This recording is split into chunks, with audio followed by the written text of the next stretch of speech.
Yes, karibu Your Excellency. Hello, how are you? Very good. Habari zenu? Karibu. Fine.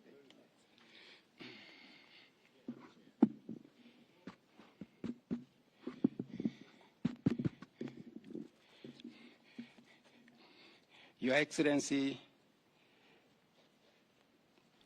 the President of the Republic of Kenya, Dr. William Samoei Ruto, Commander-in-Chief of Defense Forces, Your Excellency, the Deputy President, Honorable Rigathi Gachagua, CSS President, Honorable Governors, development partners, members of the media, ladies and gentlemen, Your Excellency, allow me to keep this very brief so that we allow you to do some other activities. Your Excellency, with your permission, allow me to invite Madam Anna Waiguru, who is the Chair, COG, to make a brief remark. Thereafter, hand over to CS Kobia. I don't want to come here again, to Waziri Professor Kobia, who will invite the Deputy President to invite Your Excellency. Thank you.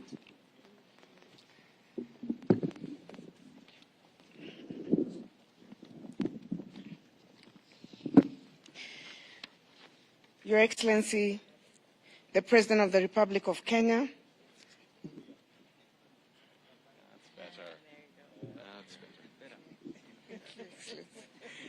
Thank you, Your Excellency.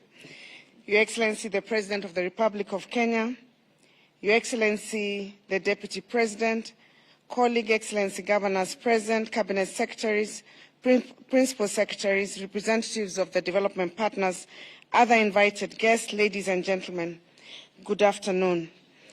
We're gathered here to officially flag off relief food distribution to vulnerable households that are suffering as a result of the biting drought across the affected counties.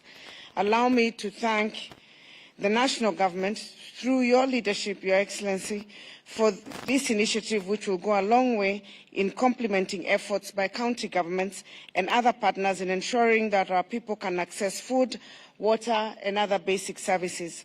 It is no secret that climate change has led to perennial droughts in ASAL and non-ASAL counties, thus negatively impacting the livelihoods of communities. This phenomenon has disrupted the traditional way of life for many Kenyans, pushing many to towns with no means of livelihood. Currently, worsening household food security situation has resulted in acute malnutrition rates across the counties, with 942,000 cases of children aged between 6 and 59 months acutely malnourished, and 134,000 cases of pregnant or lactating women acutely malnourished in need of treatment. This underscored the urgency of consulted government intervention to save lives and protect also the livestock, which is the livelihood of many Kenyans and communities. Your Excellency, county governments have continued to take swift action to caution the vulnerable population against the scourge of drought through provision of food rations, animal feeds, and water. It is worth noting that with the drought situation in the country, counties continue to face challenges in mobilizing local resources to adequately respond to the drought situation.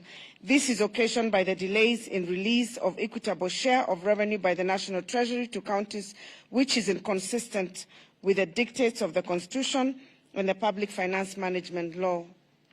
Given the immense nature of the interventions that are necessary to save our lives, of our people and those of the livestock, the Council of Governors therefore requests the international community, development partners, non-governmental organizations, private sector and all other partners to augment the government support to the most affected households.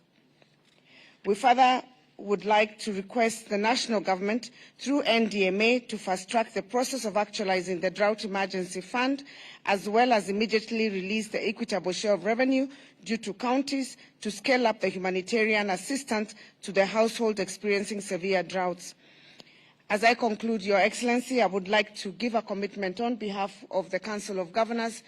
The governors have committed to put resources and increase their emergency resources and also add their budgetary allocations to ensure that we are safeguarding the lives of the citizens that are threatened by this drought.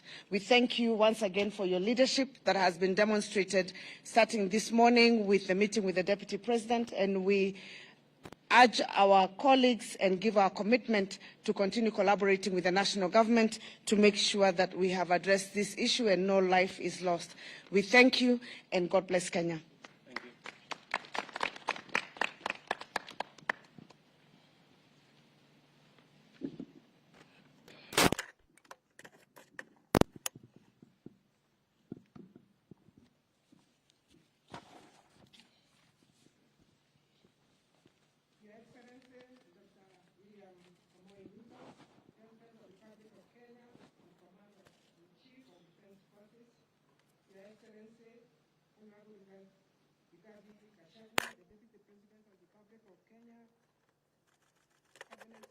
Present, governors present, development partners present, ladies and gentlemen.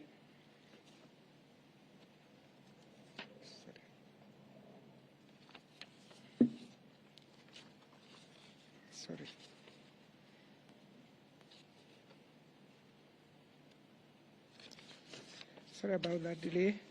Your Excellency, on behalf of the ministry responsible for ASAR, Social Protection and Special Program, I wish to thank you for prioritizing to preside over the flagging of the food relief to go to affected Kenyans who are experiencing severe drought. Your Excellency, as you delivered your statement in the United Nations General Assembly, you highlighted the global food crisis, the economic crisis, among other challenges that Kenya is trying to solve. We, as public service, you gave us your focus, and we can say we share your vision, and we are going to support your initiative, Your Excellency. The government, ministries, departments, and agencies, and development partners, humanitarian organizations, and others who are represented here this afternoon, have committed to support the effort of Kenya, just as we know this severe drought affects Kenya and the Horn of Africa. Your Excellency, we also want to say that the development partners, the NGOs on the ground, they have really supported what Kenya is doing, including private sector represented here by Safaricom.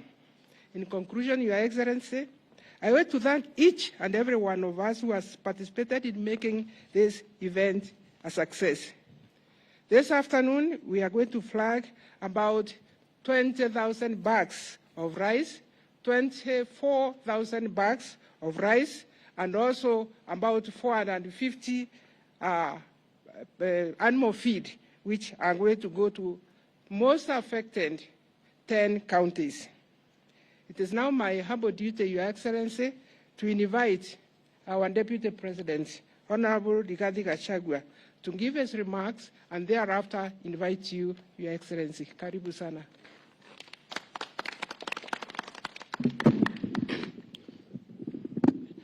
Your Excellency, President William Ruto, I wish to confirm to you that, further to your direction yesterday morning, that we initiate talks between the county government and the national government with a view of creating a roadmap of dealing with this drought situation.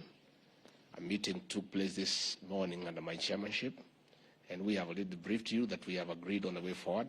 And I want to assure the people of Kenya that the President has directed that he wants a continuous engagement because we serve the same people. And out of that consultation, a roadmap has already been created going forward.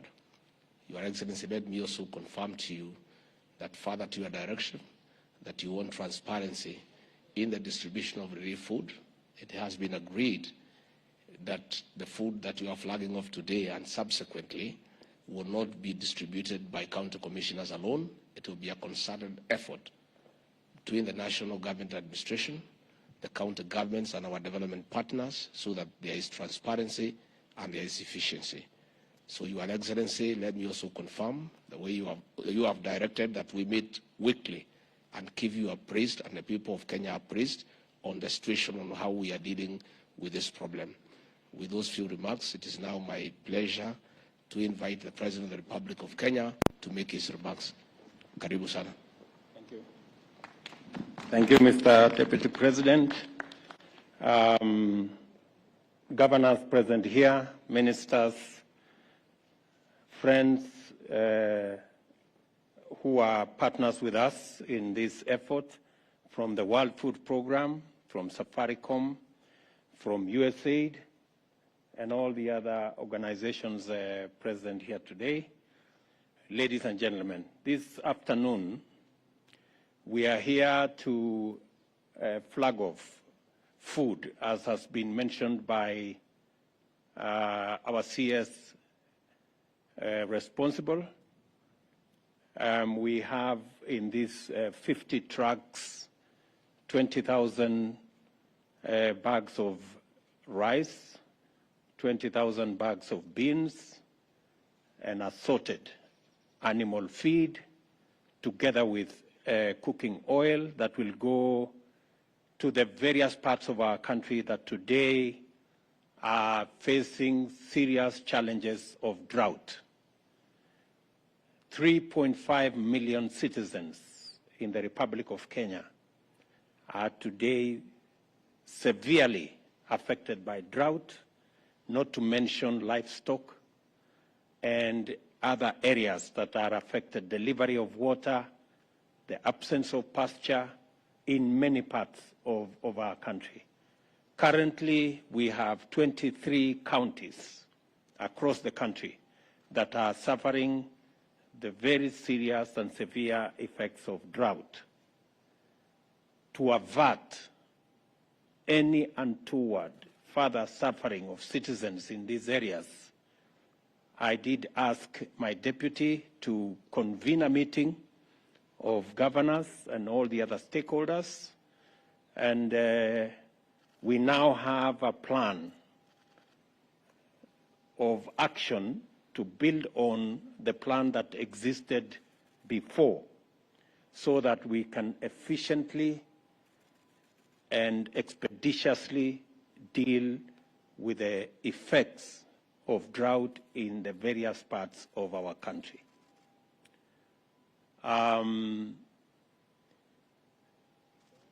The brief that we have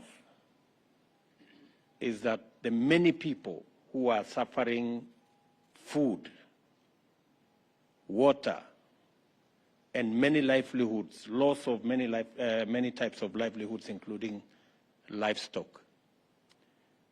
As I have said, about 3.5 million Kenyans are affected in this manner. The food we are flagging up today,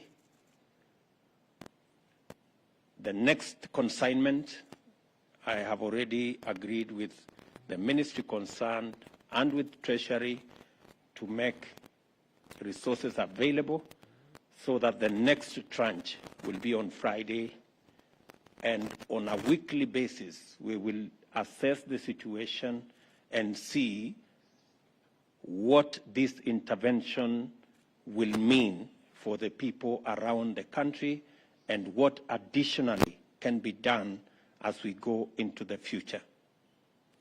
I want to commend development partners who are working with us, who are distributing food, those engaged in cash transfer on the ground. I have asked that we are going to have a meeting on Wednesday with our development partners so that we can harmonize our approach and make sure that we avoid any duplication in any part of the country, and so that we can leverage on the county teams that are assisting in identifying beneficiaries of this food and other items. I have also instructed the ministry responsible for water to urgently mobilize water bowsers so that we can deliver water to many parts of Kenya, and under the direction of the Deputy President, they will map out the areas that require water bowsers together with the governors present here and those who are not here, so that again we can be able to address that challenge of water around the country. Thirdly, we have also agreed that county governments will equally make provisions in their budget, even if they have to slow down some of their projects and programs, so that we can take care of this situation. The same thing we are doing at the national government. We expect county governments to adjust their budgets so that there can be available additional resources to take care of the drought situation in the country. I have also told the Deputy President, being the chair of IBEC, to make sure that county governments are facilitated to adjust their budgets so that they can make resources available, working with the Comptroller of Budget and all the other institutions, so that we can take care of this situation, because indeed it is a very severe situation. I also want to say that to thank the military, NYS, our development partners for mobilizing the transportation of this food around the country and into the counties that require this food, and we are looking forward to working with others to make sure that we facilitate this whole exercise. I have also asked the Treasury to work with the counties so that they can favorably consider adjustments of the various interventions that are required to make it much more easy for Kenyans to deal with the current situation. We will also be mobilizing resources for animal offtake, where we find that the animals are too weak. We are going to work with Kenya Meat Commission to make sure that there is an offtake program that will facilitate citizens not to be stuck with livestock when they do not have pasture. And finally, let me also say that I have asked the Deputy President to, on a weekly basis, make these consultations possible so that we can monitor as government the steps that are required for us to ensure that no Kenyan dies of hunger as we manage the effects of climate change and as we think on the long-term solutions to this challenge. Finally, I am asking all our farmers across the country that we are now in the process of facilitating availability of fertilizer in many parts of our country, especially those with short rains. We will also mobilize for fertilizer for the long rains. I want to ask all farmers who had cut back on acreage under food production that the government of Kenya will support them fully in these short rains and in the coming long rains, so that we can produce sufficient food to take care of our food requirements as a country. And in the short term, we are working as part of our plan to ensure that we transit our agriculture from rain-fed to irrigation, And in so doing, we are going to be working with the private sector on the delivery of water under our public-private partnership.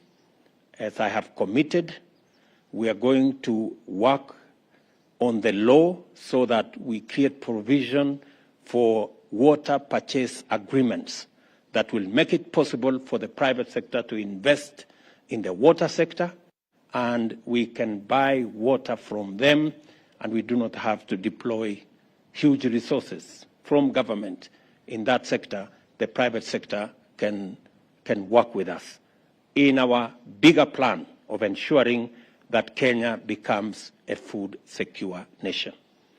It is my hope that this will be among the last times we are doing this kind of ceremony, where Kenyans are facing starvation and hunger, and we have to do this.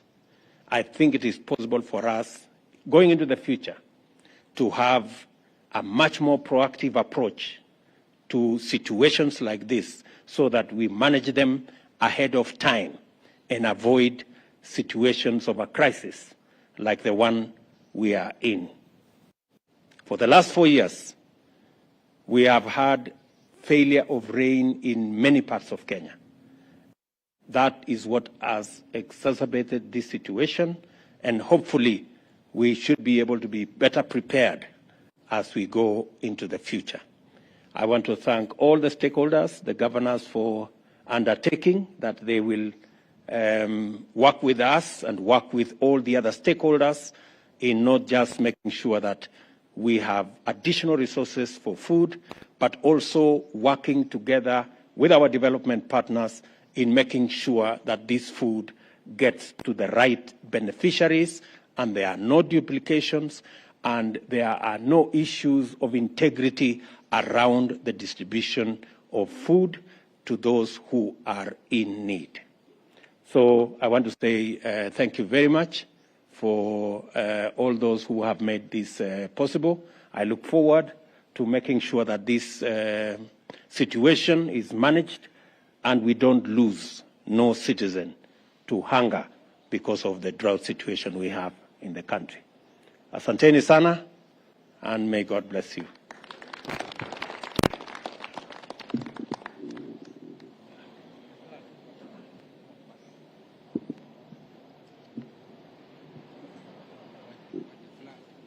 So we can.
Ahí las veo.